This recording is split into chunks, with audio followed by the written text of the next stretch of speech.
तो आज के करंट अफेयर्स के सत्र पे मैं आप सभी के लिए बहुत ही महत्वपूर्ण करंट अफेयर्स लेकर आया हूं, जो आपके एग्जाम हॉल में, आपकी परीक्षा में ये करंट अफेयर्स आपको देखने को मिलेंगे। दिन प्रतिदिन के स्तर पे आप सभी वो करंट अफेयर्स के टॉपिक पढ़ रहे हैं जो कि परीक्षा के दृष्टिकोण से मोस्ट इंपॉर्टेंट है, मोस्ट एक्सपेक्टेड है। वही टॉपिक लेकर के मैं आप सभी के साथ चल रहा हूं। आप देख रहे होंगे सोलर पैनल है, सभी जानते हैं, ठीक है।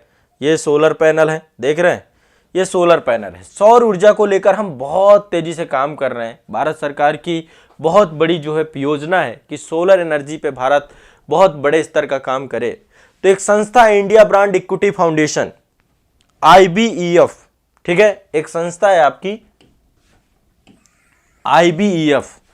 इसका फुल फॉर्म है इंडिया ब्रांड इक्विटी फाउंडेशन। इसके द्वारा अप्रैल 2023 में एक रिपोर्ट प्रकाशित की गई और इस रिपोर्ट में बताया गया कि भारत 2026 तक दुनिया का सबसे बड़ा सौर ऊर्जा का उत्पादक देश बन जाएगा। ठीक है, भारत क्या बन जाएगा? सौर ऊर्जा के क्षेत्र में, सौर ऊर्जा के क्षेत्र में 2026 तक दूसरा सबसे बड़ा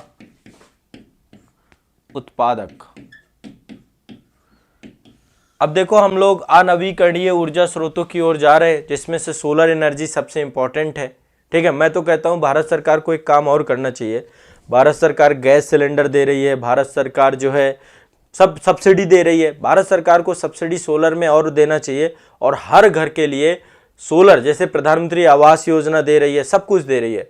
तो अब नया जो पूरा एक इंफ्रास्ट्रक्चर डेवलप हो रहा है भारत का, उसमें सोलर को भी कंपलसरी कर देना चाहिए।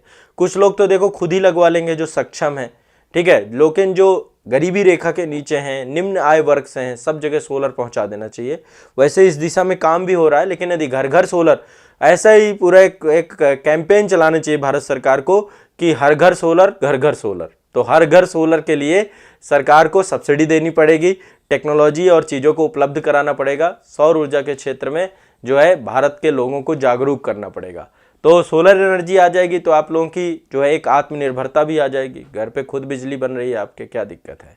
लेकिन यह है कि टेक्नोलॉजी थोड़ी महंगी है, इसलिए लोग इससे, तो सौर ऊर्जा उत्पादन में 2026 में भारत दूसरा सबसे बड़ा उत्पादक देश बन जाएगा। रिपोर्ट में क्या बोला गया है कि 2020 तक में ये आपकी जो सौर ऊर्जा की उत्पादन क्षमता थी, विनिर्माण क्षमता थी, ये 10 गीगावाट थी। अब 10 गीगावाट से हम इसको 2030 तक ले जा रहे हैं, कितना? 50 गीगावाट तक। कितना ले जा रहे हैं? 50 गीगावाट तक ले जा रहे हैं। तो 2030 तक में हम अपनी सोलर एनर्जी की विनिर्माण क्षमता को बढ़ा देंगे, 50 गीगावाट तक ले जाएंगे। अब जब ये हो रहा होगा तो सोलर के क्षेत्र में बड़े स्तर पे रोजगार बढ़ेगा, सोलर एनर्जी के लेकर के बड़े स्तर पे रोजगार बढ़ेगा।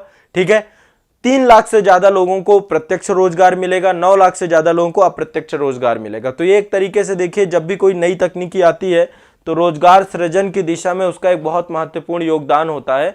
तो नवीकरणीय ऊर्जा और राष्ट्रीय सौर मिशन जैसी पहल, एक पहल है आपकी राष्ट्रीय सौर ऊर्जा पहल, राष्ट्रीय सौर ऊर्जा पहल। जब से ये पहल चालू हुई है, बड़े स्तर पे नेशनल लेवल पे सोलर ग्रिड बन रहे हैं। ठीक है, इसके अलावा सरकार के द्वारा घरेलू सौर विनिर्माण को बढ़ावा देने के लिए भी कई सारी नीतियां बनाई गई हैं, जैसे कि प्रोत्साहन नीति सरकार ने, ये तो आपका नेशनल लेवल पे सौर ऊर्जा के लिए है, घरेलू के लिए प्रोत्साहन नीति है, प्रोत्साहन नीति। ये सब नीतियों के कारण से लोग क्या है, जो है सोलर एनर्जी पे बड़े स्तर पे काम कर पा रहे हैं और लोगों के द्वारा भी सोलर एनर्जी घरों पे लगाई जा रही है। ठीक है, तो ये भी ध्यान रखिएगा। और सरकार जो है लगातार सोलर के लिए बड़े स्तर पे जो है रोजगार सृजित करने के लिए क्या कर रही है, फंड भी मुहैया करा रही बजट में। तो एक तो ये फैक्ट याद रखिएगा, ध्यान रखिएगा, आएगा। बहुत सारी भारतीय कंपनियां भी सोलर निर्माण पे, सौर ऊर्जा निर्माण पे निवेश कर रही हैं। अभी अडानी सोलर के द्वारा गुजरात में 1.2 गीगावाट का solar cell module manufacturing facility बनाई गई है। इसी प्रकार से टाटा पावर है, टाटा पावर ने भी 1.1 गीगावाट का बंगलुरु में बनाया है। तो कई सारी कंपनियां हैं, जैसे अडानी की भी एक कंपनी है अडानी सोलर। अडानी को तो पता है भारत का कोई भी काम नहीं छोड़ना है, हर काम में अडानी जी हैं, है ना। चाहे एयरपोर्ट हो, चाहे पोर्ट हो, चाहे सीमेंट हो, चाहे वो NDTV हो, चाहे जो भी हो, सब में अडानी जी को आना है। तो अडानी जी हर जगह आ चुके हैं और अच्छी बात भी है। चलो, भारत में उद्योगपति बढ़ रहे हैं, उद्योगपतियों से ही हमारा देश आगे बढ़ेगा। ठीक है, तो अडानी सोलर और इसके अलावा आपका टाटा पावर है। टाटा पावर के द्वारा भी 1.1 गीगावाट ये बेंगलुरु में लगाया गया है, ये गुजरात में लगाया गया है। ऐसे करके बड़ी सारी एनर्जी हैं, ठीक है, जो इनको लेकर के काम कर रही हैं। एक वारी एनर्जी है, वारी एनर्जी के द्वारा भी सोलर पे बड़े स्तर पे काम किया जा रहा है, ठीक है। तो जब ये कंपनियां और बहुत बड़ी संख्या में कंपनियां आएंगी, सोलर पैनल को लेकर बड़े बड़े सोलर प्लांट लगेंगे, तो निश्चित तौर पे देश में सोलर उत्पादन क्षमता में दूसरा क्या पहले नंबर पे भी हम आ जाएंगे। तो एक ये ध्यान रखिएगा, इससे क्वेश्चन आपका पूछता है। अब एक रिपोर्ट है, बहुत इंपॉर्टेंट रिपोर्ट है आपकी, ठीक है, इंडिया जस्टिस रिपोर्ट 2022। ये रिपोर्ट आ चुकी है आपकी, और ये रिपोर्ट आपकी जारी करता है टाटा ट्रस्ट। कौन जारी करता है? टाटा ट्रस्ट। टाटा ट्रस्ट द्वारा जारी की जाती है इंडिया जस्टिस रिपोर्ट 2022, ठीक है। ये इसका 3rd एडिशन है, तीसरा संस्करण है। ये रिपोर्ट का तीसरा संस्करण है और इससे पहले 2019-2020 में इसको जारी किया गया था। अब रिपोर्ट के महत्वपूर्ण तथ्यों के बारे में चर्चा कर लेते हैं कि क्या क्या इंपॉर्टेंट तथ्य हैं। सबसे पहली बात, इस रिपोर्ट के द्वारा बताया गया कि 2022 तक उच्च न्यायालयों में जो है, देखो न्यायाधीशों की संख्या हर साल जो है एक रहती है प्रॉपर कि कितनी न्यायाधीशों की जरूरत है भारत में, और हाई कोर्ट्स में आपको पता है कि वहाँ पे कोई फिक्स नहीं है कि कितने न्यायाधीश होंगे। सुप्रीम कोर्ट में तो तब भी फिक्स है। तो ऐसा बोला गया इसमें, इस रिपोर्ट में, कि टोटल 1108 वकील चाहिए थे, वो न्यायाधीश चाहिए थे। यह हमारी आवश्यकता थी। लेकिन अब आप समझ सकते हैं कि हमारी न्यायपालिकाओं में आप लोगों को लगता है कि कार्य जो देर से हो रहा है, उसके पीछे का कारण एक ये भी है कि जितने न्यायाधीश चाहिए उतनी संख्या में उपलब्धि नहीं है। टोटल 1108 की जगह पे 778 न्यायाधीश ही उपलब्ध हैं, ठीक है। बाकी पद खाली पड़े हैं, नियुक्ति नहीं हो पा रही है, ठीक है। तो ये कंडीशन है। अधीनस्थ न्यायालयों की इससे बुरी हालत है। ये तो हाई कोर्ट की बात कर दिया, पूरे भारत के हाई कोर्ट में 1108 न्यायाधीश चाहिए, तो उनको अभी ये तो कम, मतलब ये तो एक रफली डेटा है। यदि आप देखें तो और बहुत बड़ी संख्या में, जो इस समय जिस तरीके से केसेस लगातार आ रहे हैं, उसमें न्यायाधीशों की संख्या बहुत ज़्यादा चाहिए। काम बहुत पेंडिंग पड़ा हुआ है न्यायाधीशों का, ठीक है। तो एक ये आपको ध्यान रखना है। दूसरा, अधीनस्थ न्यायालय जितने भी हैं आपके, अधीनस्थ न्यायालयों में देखा जाए तो टोटल 24,631 न्यायाधीश चाहिए, ठीक है। लेकिन यदि आप इनकी उपस्थिति देखें कि है कितने, तो ये भी संख्या बहुत कम है। 19,288 के आसपास न्यायाधीश हैं। तो पद खाली पड़े हुए हैं और इन पे जो है नियुक्ति बहुत तेजी से करनी होगी, और ताकि जो है यहाँ पे काम किया जा सके, ठीक है। अब यहाँ पे एक चीज ध्यान रखिएगा, सबसे ज्यादा केस कहां पर, किस कोर्ट में सबसे ज्यादा केस पड़े हुए हैं? हाई कोर्ट की यदि बात करें, उच्च न्यायालय स्तर की बात करें, तो सबसे ज्यादा केस जो है पड़े हुए हैं आपके उत्तर प्रदेश में। उत्तर प्रदेश में अभी 11 साल पुराने केस भी पड़े हुए हैं। ये कंडीशन है, औसतन बात कर रहे हैं, औसतन 11 साल पुराने केस भी आपके पड़े हुए हैं, ठीक है। सभी लोग समझेंगे इसको। ये बहुत इंपॉर्टेंट रिपोर्ट है। जब कभी भी न्यायपालिका को लेकर के, न्यायपालिका सुधार को लेकर के क्वेश्चन आता है, कुछ भी आता है, आप मेंस में भी लिख सकते हो, जितने फैक्ट बता रहा हूँ। एक तो न्यायाधीशों की संख्या में कमी है, जितने चाहिए उतने हैं नहीं। वैसे ये भी जो है एक एस्टिमेटेड डेटा है, लेकिन इसमें भी संख्या, ये तो ये है, इनकी संख्या भी बढ़नी चाहिए, ठीक है। दूसरा, केस पेंडेंसी बहुत ज़्यादा है। यूपी में सबसे ज़्यादा है केस पेंडेंसी, ठीक है। यूपी के बाद पश्चिम बंगाल की स्थिति है। पश्चिम बंगाल में केस जो है, यहाँ पे भी दूसरे नंबर पे पश्चिम बंगाल है, ठीक है। यूपी में लगभग 11.5 साल पुराने केस अभी तक पड़े हुए हैं। यहाँ पे पश्चिम बंगाल में 10 साल पुराने केस पड़े हुए हैं। सबसे कम है आपकी त्रिपुरा। त्रिपुरा की जो कोर्ट है, अभी त्रिपुरा की कोर्ट नई भी बनी थी, इससे पहले सब गुवाहाटी हाई कोर्ट से जुड़े थे, लेकिन अब नई कोर्ट बन गई है। त्रिपुरा में सबसे कम पेंडेंसी है, 1 साल पुराने केस हैं यहाँ पे त्रिपुरा में, ठीक है। त्रिपुरा के बाद सिक्किम है, फिर मेघालय है, इसके बाद सिक्किम है और फिर मेघालय। नॉर्थ ईस्ट के स्टेट हैं जहाँ आबादी भी बहुत ज़्यादा नहीं है, ठीक है। तो सबसे कम में त्रिपुरा है, सबसे ज़्यादा में उत्तर प्रदेश है हमारा। सबसे ज़्यादा आबादी है तो सबसे ज़्यादा यहाँ पे मामले होते हैं आपके, ठीक है। तो ये भी ध्यान रखना है। क्लियर है, स्पष्ट है। तो इसलिए लंबित मामले की संख्या जो है वो बहुत ज़्यादा है यहाँ पर, ये भी ध्यान में रखना है, ठीक है। इसके अलावा एक आपका होता है CCR। CCR क्या है आपका? CCR को बोलते हैं केस क्लियरेंस रेट, कि किस कोर्ट का केस क्लियरेंस रेट कितना है। है ना, मतलब एक वर्ष में कुल कितने केस दर्ज किए गए हैं और उन मामलों में से कितने को निपटाया गया है। मतलब कि जैसे मान लीजिए एक वर्ष में कहीं पे 100 केस दर्ज किए गए हैं और उनमें से लगभग 50 ही निपटाए गए हैं, तो इसको बोलते हैं सीसीआर, मतलब 50% केस ही आपके निपटाए गए हैं। ठीक है, तो सीसीआर की बात करें कि किस कोर्ट का सीसीआर बहुत अच्छा है, मतलब जहां पे केस जो है जितने दर्ज हो रहे हैं उतनी तेजी से उनको निपटाया जा रहा है, तो सबसे अच्छा सीसीआर है केरल का। केरल का सीसीआर सबसे ज्यादा है, मतलब जहां पे केस हर साल जो दर्ज हो रहे हैं उनको बहुत तेजी से निपटाने का काम भी किया जा रहा है। दूसरे नंबर पे है उड़ीसा का, उड़ीसा कोर्ट जो हाई कोर्ट है, और तीसरा है राजस्थान का, मतलब यहाँ पे काम बहुत गति से होता है। Kerala high court, Orissa high court और राजस्थान हाई कोर्ट। इसके बाद आपका बॉम्बे है, इनका जो है मतलब एक तरीके से देखें तो सीसीआर बहुत अच्छा है। ठीक है, ध्यान रखना है, सीसीआर बहुत अच्छा नहीं। यहां पे केरल और उड़ीसा के बाद राजस्थान का सबसे कम है, माफ करिएगा, यहां पे राजस्थान सबसे ज्यादा लिख दिया मैंने, ये तो सीसीआर सबसे ज्यादा है केरल उड़ीसा, सबसे कम किसका है, राजस्थान का सबसे कम है।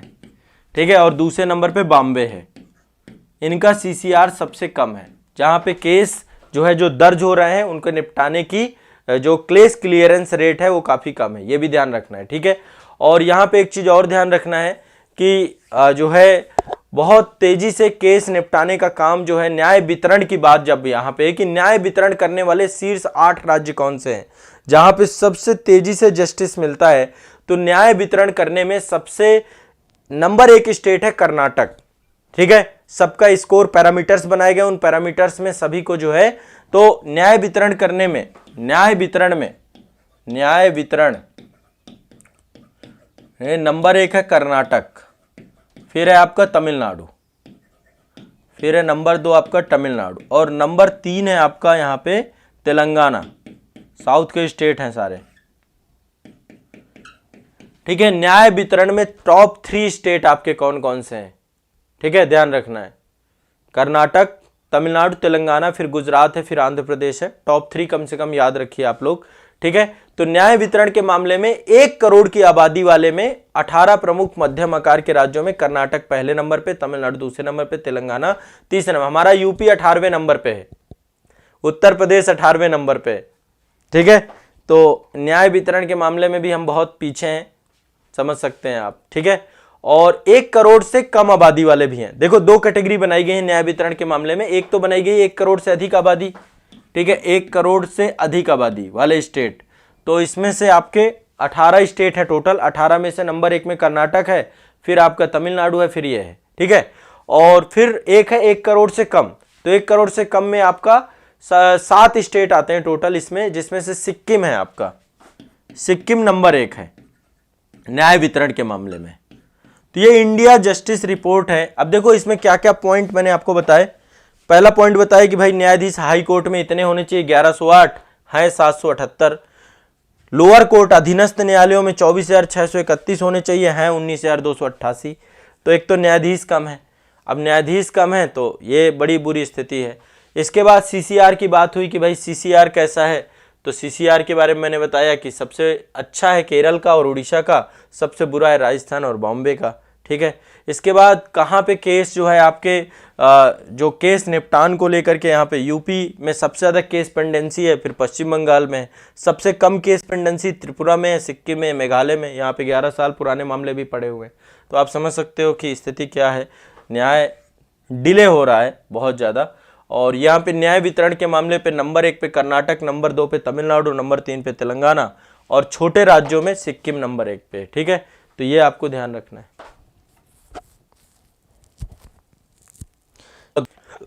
हाँ, तो मैं पढ़ा रहा था आपको, सीसीआर के बारे में बता रहा था, केस क्लियरेंस रेट के बारे में बात कर रहा था। देखो केस क्लियरेंस रेट क्या है, 1 वर्ष में कुल दर्ज किए गए मामलों में से निपटाए गए मामलों की कुल संख्या का अनुपात। एक बार लिख लो, सीसीआर लिखना हो तो 1 वर्ष में कितने केस आपके दर्ज किए गए। मान लीजिए किसी कोर्ट में 100 केस दर्ज किए गए 1 साल में, निपटाए कितने गए 50 ही, तो 50% केस क्लियरेंस रेट है वहां का।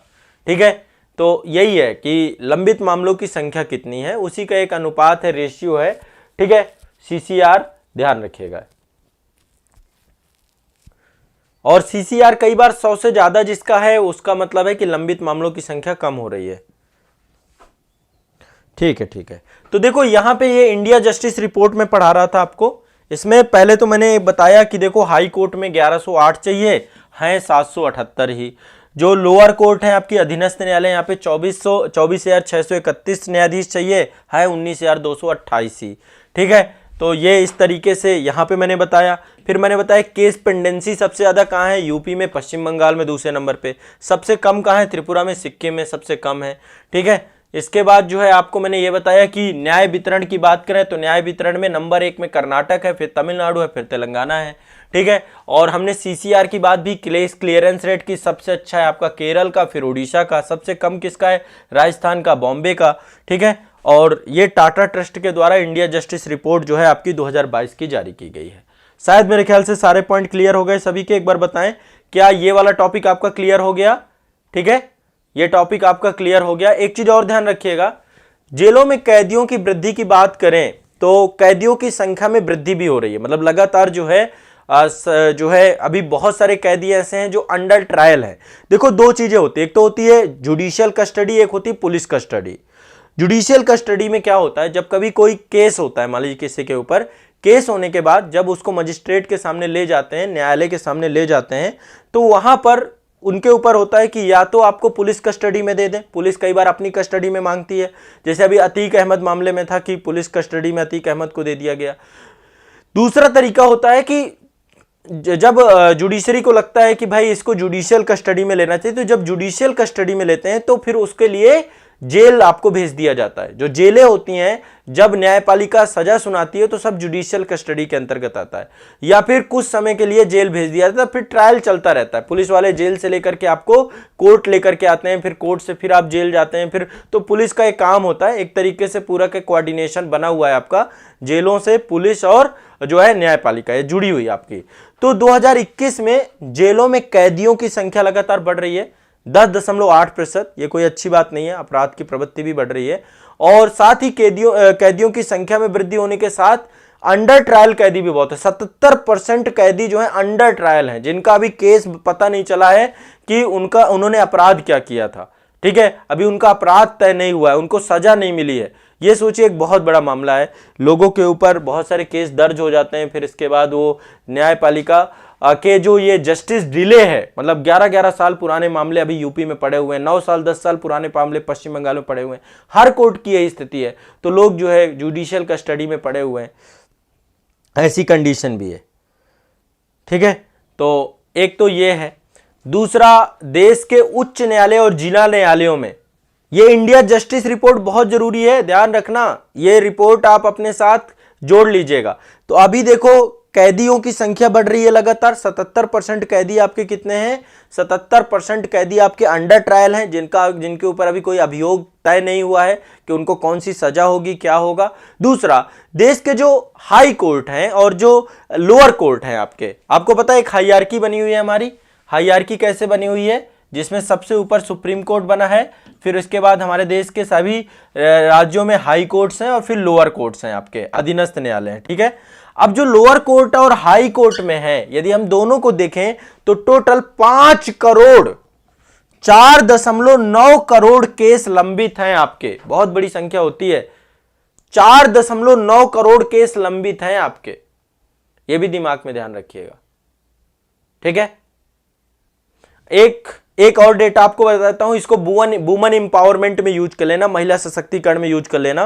वर्ष 2020 से 2022 तक में हाई कोर्ट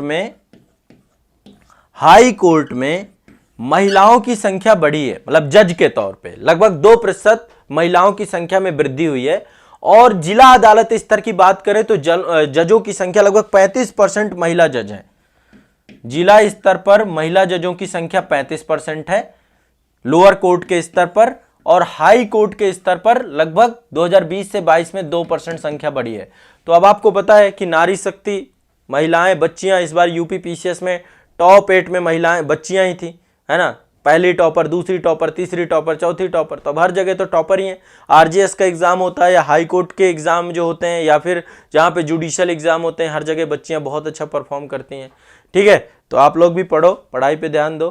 ठीक है, तो महिलाओं का प्रतिनिधित्व बढ़ा है इस रिपोर्ट में, ये भी बताया गया है। ठीक है, चलिए ये आपका जो है ये रिपोर्ट है। इस रिपोर्ट में आपको ध्यान रखना है, इस रिपोर्ट में ये सब चीजें बताई गई हैं। रिपोर्ट में बताया गया कि न्याय प्रणाली के 4 प्रमुख स्तंभ हैं आपके। पहला है पुलिस, दूसरी है जेल, तीसरी है न्यायपालिका और चौथा है कानूनी सहायता। ठीक है, 4 स्तंभ होते हैं किसी भी न्याय प्रणाली के, 4 स्तंभ हैं। न्याय प्रणाली के 4 स्तंभ हैं आपके। पहला है तो पुलिस है, पुलिस है। दूसरे नंबर पे आपका जेल है, जुडिशियल जेलों में कैदी रहते हैं। जेल आपको पता है कि जेल भेजा जाता है जब अभियोग तय हो जाता है। 1 करोड़ से कम आबादी वाले में बच्चों है सिक्किम आपका नंबर 1, नंबर 1 सिक्किम है। ठीक है, 1 करोड़ से कम आबादी वालों में नंबर 1 में सिक्किम है। ठीक है, सिक्किम के बाद अरुणाचल प्रदेश है, फिर त्रिपुरा है। ठीक, ये आप लिख लो यदि रह गया है तो। और 1 करोड़ से ऊपर की आबादी में कर्नाटक, तेलंगाना, वो तमिलनाडु और तेलंगाना, 3 स्टेट मैंने ये बताए आपको। ठीक है, तो ये आपको ध्यान रखना है। ठीक है, तो 4 स्तंभों में पहले पुलिस है, फिर जेल है, फिर न्यायपालिका है, न्यायपालिका। अब और भी हो सकती हैं देखो संस्थाएं। और तीसरी है लीगल, जो आपकी एड है या कानूनी सहायता है, कानूनी सहायता। वकील का बहुत बड़ा रोल है, क्योंकि वकील ही है जो आपको कानूनी सहायता प्रदान करता है। बहुत सारी संस्थाएं भी हैं जो कानूनी सहायता प्रदान करती हैं। बहुत सारी कानूनी सहायता सेवा प्राधिकरण है आपके, राज्य स्तर पर भी हैं। नालसा हो गया नेशनल लेवल पे आपका, तो राज्य कानूनी सहायता सेवा प्राधिकरण है। और बहुत सारे जो है प्राधिकरण आपके हैं। तो इंडिया जस्टिस रिपोर्ट आपकी है। ठीक है, इस रिपोर्ट में बहुत सारी चीज़ों को लेकर के ये चर्चा थी, आपको इसको ध्यान रखना है। क्लियर है, स्पष्ट है। चलिए अब चलते हैं अगली एक बहुत इंपॉर्टेंट यात्रा पे, और ये यात्रा की है जापान के प्रधानमंत्री में। अभी जापान के प्रधानमंत्री आए थे। ठीक है, कब आए थे? 19 से 20 मार्च को, 19 से 20 मार्च। जापान से भारत के बहुत अच्छे नाते हैं और इनका नाम है फूमियो किशिदा। क्या नाम है इनका? जापान के प्रधानमंत्री का फूमियो किशिदा। किशिदा हेडिंग आपको डाल लेना है, जापान के प्रधानमंत्री की भारत यात्रा। तो अक्टूबर 2021 में फूमियो किशिदा जो है जापान के प्रधानमंत्री बने थे। आपको पता है उसी समय शिंजो आबे को जो है गोली मार के हत्या कर दी गई थी, जापानी पूर्व प्रधानमंत्री जो थे, एक चुनावी यात्रा के दौरान ही। तो जापान के प्रधानमंत्री बनने के बाद इनकी पहली विदेश यात्रा थी, और पहली विदेश यात्रा इन्होंने भारत के साथ की। ये बहुत बड़ी बात है, पहली विदेश यात्रा फूमियो किशिदा की, और उसमें से इन्होंने भारत को चुना। तो 19 से 20 मार्च 2023 को ये भारत आए। ठीक है, ये आपको ध्यान रखना है। और ये जो है 14वें भारत जापान वार्षिक शिखर सम्मेलन में, तो ये एक वार्षिक शिखर सम्मेलन भी था, 14वां भारत जापान वार्षिक शिखर सम्मेलन था। उस शिखर सम्मेलन में दोनों देश एक दूसरे के साथ जुड़े। ठीक है, एक दूसरे के साथ जो है बैठ करके डिस्कशन किया कई सारे मुद्दों को लेकर के। अब पता है कि जापान जो है ना भारत में बहुत सारा निवेश कर रहा है। भारत और जापान वैश्विक रणनीतिक साझेदारी के साथ जुड़े हुए हैं। तो बस वही बातें, शांति की बात कर रहे हैं, स्थिरता की बात कर रहे हैं, समृद्धि की बात कर रहे हैं, हिंद प्रशांत क्षेत्र के डेवलपमेंट की बात कर रहे हैं। तो दोनों प्रधानमंत्रियों के बीच में वार्षिक शिखर वार्ता में कई सारे मुद्दों पे हस्ताक्षर किए गए। अब हस्ताक्षर कहीं पर भी हो, 2 4 6 मामले ही होते हैं। एक तो रक्षा है, रक्षा उपकरणों को लेकर के आपस में हो सकता है, प्रौद्योगिकी सहयोग को लेकर हो सकता है, व्यापार को लेकर हो सकता है, स्वास्थ्य को लेकर हो सकता है, डिजिटल साझेदारी को लेकर हो सकता है, विचारों के आदान प्रदान को लेकर हो सकता है। तो ये जो है आपका, तो देखिए अब तो जापान के साथ हमारी विशेष रणनीतिक और वैश्विक साझेदारी का स्तर है। मतलब दोनों देश एक दूसरे के साथ विशेष साझेदारी और रणनीतिक स्तर के लेवल पे जो है एक दूसरे को कोऑर्डिनेट करते हैं। तो जापान के साथ जो है कई सारे मुद्दों पर यहाँ पे सिग्नेचर हुए, बात हुई, ये आपको ध्यान रखना है। इसके अलावा जो है जापान, आपको पता होगा पिछले साल लगभग जापान के द्वारा 3,20,000 करोड़ रुपए का निवेश किया गया था भारत में। ये सोचिए, अपने आप में बहुत बड़ी बात है ना। भारत में 5 लाख करोड़ येन का इन्होंने क्या किया है, इन्वेस्टमेंट किया है। तो इतने सारे प्रोजेक्ट चल रहे हैं भारत के, ये सारे जापान के सहयोग से चल रहे हैं। चाहे वो Mumbai Ahmedabad high speed bullet rail परियोजना है ना आपकी, मुंबई से लेके अहमदाबाद तक, वो आपका कौन बना रहा है? जापान ही बना रहा है। ये भारत की पहली रीजनल रेल है, जापान बना रहा है। भारत की मेट्रो रेल डेवलपमेंट में जापान लगा हुआ है। भारत की बड़ी बड़ी सड़कों को बनाने में जापान लगा हुआ है। तो जापान भारत को जो है सबसे बड़े सहयोगी देश के तौर पे है, ये आपको ध्यान रखना है, ठीक है। और ये 2023 को भारत और जापान मिल करके टूरिज्म एक्सचेंज वर्ष के तौर पे भी मना रहे हैं, ठीक है। तो ये ध्यान रखिएगा। और ये क्वेश्चन मान लीजिए पूछ ले आपसे, ठीक है। तो एक तो इस शिखर वार्ता में जो हमारा कॉरिडोर बुलेट ट्रेन बनना है, Mumbai Ahmedabad high speed rail corridor जिसको हम बोलते हैं, तो वो पूरा जापान ही उस पर इन्वेस्ट कर रहा है, जापान ही उसे बना रहा है, ठीक है। तो अभी जापान ने काफी पैसा दिया है भारत को, 100 अरब येन दिया है अभी इसी दौरान, ठीक है। और 18,000 करोड़ रुपए फिर से वो दे रहा है, चौथी बार पैसा दे रहा है ये मुंबई अहमदाबाद इकोनॉमिक कॉरिडोर पे, ठीक है। गोलगप्पे खाने के लिए भी बिल्कुल सही कह रहे हैं, गोलगप्पे भी खा के गए हैं ये, ठीक है, आपने देखा होगा। तो देखो ये डिप्लोमेसी के बहुत सारे रूप हैं। आपको क्या लगता है एक गोलगप्पे खाने का मतलब क्या? अंतरराष्ट्रीयकरण हो गया गोलगप्पे का। आज आप देखिए आपके यहाँ पे चाइना के फूड घरों पे पड़े हैं, है ना। मतलब आपको अपने देश के भोजन का भी अंतरराष्ट्रीयकरण करना है। प्रधानमंत्री जी बहुत सूझबूझ के साथ काम कर रहे हैं, आप ये मत सोचिए अंतरराष्ट्रीय स्तर पर गोलगप्पा फेमस हो गया तो क्या इससे बड़ी बात क्या है? समोसा फेमस हो जाए, जो भारत की डिशेज हैं वो तो पूरा विश्व भी खाए ना भाई। हम तो खा रहे हैं सबका भोजन, तो हमारी डिशेज भी तो फेमस हो। तो यहाँ गोलगप्पा ऐसे नहीं पिलाया गया है, गोलगप्पे का अंतरराष्ट्रीयकरण हुआ है। ये बहुत मतलब बेसिक चीजें हैं, आप सभी समझते हैं। कोई भी चीज ये सिंबॉलिक होती है और फिर उसका रूप बहुत बड़ा होता है, ठीक है। और बड़े स्तर पे लोग जापानीज भी सीख रहे हैं, ठीक है। तो ये ध्यान रखिएगा। देखिए विकास सिंह जी, ऐसा नहीं है, जापान को आप समझ नहीं रहे। जापान वर्ल्ड में एक सुपर पावर है, वर्ल्ड का सबसे पावरफुल वर्ल्ड का पासपोर्ट है जापान का। वर्ल्ड का सबसे बेस्ट टूरिज्म कंट्रीज है ये, ठीक है। आज के जापान के पास खुद नहीं है कुछ अपना, ना तो इनके पास एक समय ऐसा था जब इंडस्ट्रियल रेवोल्यूशन करना था, जापान औद्योगिक क्रांति करना, ना तो जापान के पास खुद का पूंजी थी, कैपिटल थी, ना तो कच्चा माल था, ना तो जापान के पास श्रम था। सब कुछ इंपोर्ट किया इन्होंने और आज वर्ल्ड की सुपर पावर के तौर पे है। G7 में है ये कंट्री, विकासशील देश, एशिया का डेवलप्ड कंट्री है। चाइना के बगल में बैठा है, उत्तर कोरिया के बगल में बैठा है ना, और रिंग ऑफ फायर में बैठा हुआ है प्रशांत क्षेत्र में, जहां पे भूकंप ही भूकंप है। लेकिन मेहनती हैं, परिश्रमी हैं, विजनरी हैं। तो इसलिए जापान से विश्व में बहुत बड़े स्तर पे पैसा निवेश कर रखा है जापान ने। आपको शायद पता नहीं हो, जो यूनाइटेड नेशन के खर्चे होते हैं ना, उनमें से जापान का बहुत बड़ा योगदान है। वर्ल्ड बैंक IMF में जापान का बहुत पैसा लगा हुआ है, ये भी ध्यान रखिएगा, ठीक है। तो दोनों देशों के बीच में आर्थिक समझौते बड़े सारे हुए हैं। मुंबई अहमदाबाद इकोनॉमिक कॉरिडोर को लेकर के काफी सारा इन्वेस्टमेंट जापान फिर से करके गया है, ठीक है। चलिए अब एक बहुत इंपॉर्टेंट न्यूज है, अगली न्यूज है आपकी। हाँ, जापानीज PM हो गए, ठीक है। ये याद रखिएगा, इनका नाम मान लो पूछ लेता है क्योंकि अभी चेंज हुए हैं ना।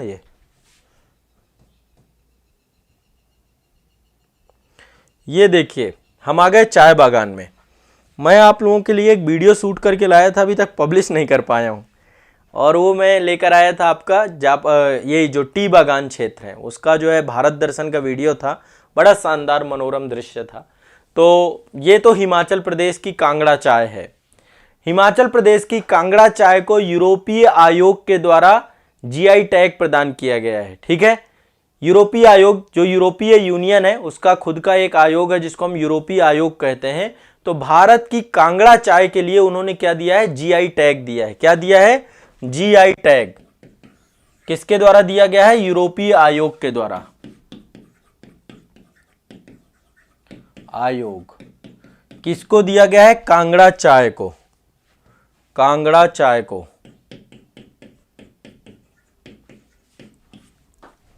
वीडियो मैं आप लोगों के लिए जल्दी ला रहा हूं, वो वाला वीडियो मैं शूट करके आपको लाऊंगा। उससे मैंने भारत की सारी चाय प्रदेश और बहुत सारी चीज़ें पढ़ाई हैं, टॉपिक उससे बहुत अच्छे से कवर किया है। वो बस थोड़ा एडिटिंग का पार्ट है, और वो चूँकि देखो मैं सारा काम खुद ही करता हूँ, एडिटिंग भी मैं ही करता हूँ तो अभी उसमें बहुत सारा कुछ कंटेंट है जो मुझे एक बार देखना है और देख करके उसमें कुछ ऐड ऑन करके फिर आपको देना है। तो भारत दर्शन में करना पड़ता है क्योंकि वहाँ पे मल्टीपल शूट हो जाते हैं, 10-15 शूट हो गए, कुछ ऐसा लगता है कि नहीं चाहिए तो हटाना भी पड़ता है। वो 15-25 मिनट का वीडियो आपको देना होता है, वो कम से कम 2 से 3 घंटे का एक शूट होता है, फिर उसको एडिट करके हटाना बहुत ज़रूरी है। ठीक है, तो ये आपको पता है यूरोपीय आयोग के द्वारा क्या किया गया है। ठीक है, 11 अप्रैल 2023 से लागू हो गया है, आपका कांगड़ा को जीआई टैग दिया गया है अप्रैल 2023 से। ठीक है, तो ये भी क्वेश्चन आपका बन सकता है। ठीक है, ध्यान रखना है। और इससे क्या होता है, देखो इससे अंतर्राष्ट्रीय स्तर पे बहुत ज़्यादा, एक तो इसके बारे में इसको अनुदान मिलने लग जाता है, प्रमोशन होने लग जाता है, इंटरनेशनल लेवल पे इसकी डिमांड बढ़ जाती है, बहुत सारी चीज़ें होती है, तो ये भारत के लिए बहुत अच्छी बात है। तो ये कांगड़ा चाय को जो है जीआई टैग भौगोलिक संकेतक के तौर पे रखा गया है, ध्यान रखना है। ठीक है, और यहाँ पे काली और हरी दोनों चाय को उत्पादन किया जाता है बड़े स्तर पे, बहुत सारे जो है यहाँ पे लगे हुए हैं, आपके प्लांट लगे हुए हैं। ठीक है, और बाकी भौगोलिक संकेतन को भारत सरकार के द्वारा तो पहले ही दे दिया गया था 2005 में। 2005 में कांगड़ा चाय को भौगोलिक संकेतक का दर्जा दे दिया गया था, जीआई टैग। ठीक है, जीआई टैग के बारे में पहले ही बता चुका हूं, लेकिन एक सेशन और लेकर के आऊंगा जीआई टैग का। देखो जीआई टैग क्या है, ऐसे उत्पाद जिनका एक तरीके से जहां पे ये मूल रूप से जहां पे इनकी उत्पत्ति होती है, जहां पे भौगोलिक तौर पे इनकी उत्पत्ति होती है, वहां की पहचान बन जाते हैं ये उत्पाद। ठीक है, जहां पे इनकी, देखो ऐसे उत्पाद जिनका मूल स्थान वही है और इन उत्पादों की गुणवत्ता के कारण से उस स्थान का नाम हो जाता है, प्रतिष्ठा हो जाती है। तो जीआई टैग क्या है, जहां पे ये उत्पाद मूल रूप से डेवलप हुआ है, बना है। ठीक है, इसके बाद आपको जीआई टैग प्राप्त करने वाला भारत का पहला जो उत्पाद था वो था दार्जिलिंग चाय। दार्जिलिंग चाय पहला था जिसको भारत सरकार के द्वारा जीआई टैग दिया गया था, ये भी ध्यान रखिएगा। ठीक है, और यूरोपीय आयोग के द्वारा जो है कांगड़ा की चाय को जो है क्या किया गया है, ये दिया गया है, ये भी ध्यान रखना है। ठीक है, तो आज के लिए इतना ही रखते हैं। ठीक है, आज के लिए इतना ही रखते हैं, काफी ज्यादा हो गया। देखो 4 टॉपिक आपके यहाँ पे हो गए। कौन कौन से टॉपिक हो गए एक बार देख लेते हैं। एक तो आपका सोलर वाला हो गया, भारत सबसे ज्यादा सोलर उत्पादन कर रहा है। दूसरे नंबर पे इंडिया जस्टिस रिपोर्ट हो गई, फिर हमारे फूमियो किसदा साहब आए थे तो इनके बारे में चर्चा हो गई, और इसके बाद फिर कांगड़ा के चाय के बारे में चर्चा हो गई। आज के लिए इतना ही रखते हैं। ठीक है, पर्याप्त है। ठीक है, एक और देख लो, चाहे एक और देख लो, एक करंट अफेयर्स और करा देता हूं, एक और लिख लो। ये यूनाइटेड नेशन है, यूनाइटेड नेशन की का एक आयोग है जिसको भारत को अभी उसका सदस्य बनाया गया, यूएन सांख्यिकी आयोग। यूएन सांख्यिकी आयोग।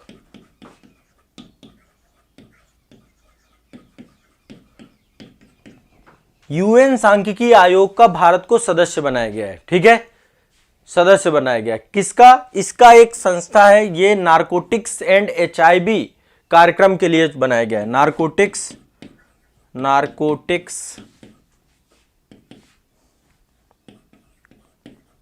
एंड एचआईवी कार्यक्रम।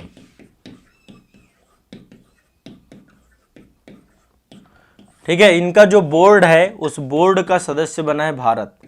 तो यूएन सांख्यिकी आयोग के नारकोटिक्स एंड एचआईवी कार्यक्रम बोर्ड का सदस्य समन्वयक बोर्ड है जो इसका बना है भारत। ध्यान रखिएगा, इससे क्वेश्चन आपसे पूछा जा सकता है। ठीक है, तो अब ये मतलब अब आप सोच सकते हैं भारत को हर जगह पे सदस्य बनाया जा रहा है, हर जगह पे उसको, तो ये भारत की एक वैश्विक प्रतिष्ठा और भारत की बढ़ती हुई उपस्थिति को दिखाता है अंतर्राष्ट्रीय स्तर पे। तो ये 6 अप्रैल 2023 को ये बनाया गया, आपका अभी हाल ही की खबर है, 6 अप्रैल 2023 को भारत को बनाया गया। ठीक है, यूएन सांख्यिकी आयोग के सदस्य के तौर पे भारत को रखा गया है। ध्यान रखिएगा, क्लियर है, स्पष्ट है, कोई दिक्कत तो नहीं है। और यहाँ पे भारत की सदस्यता 4 साल की होगी, 1 जनवरी 2024 से स्टार्ट होगी सदस्यता। 4 वर्ष की सदस्यता है टोटल, 1 जनवरी 2024 से स्टार्ट होगी सदस्यता।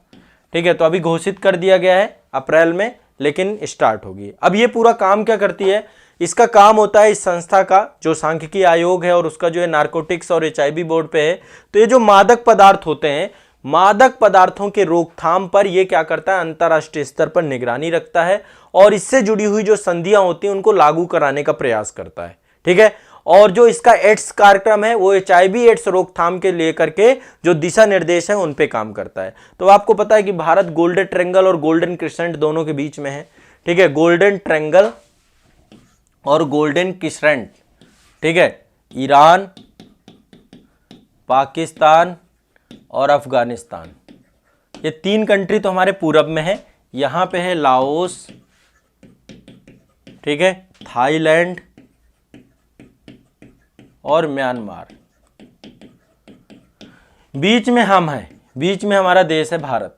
तो इधर गोल्डन ट्रायंगल है और इधर गोल्डन क्रिसेंट है। इन दोनों जगहों पे खूब अफीम उत्पादन होता है, खूब मादक पदार्थों का जो है तस्करी होती है।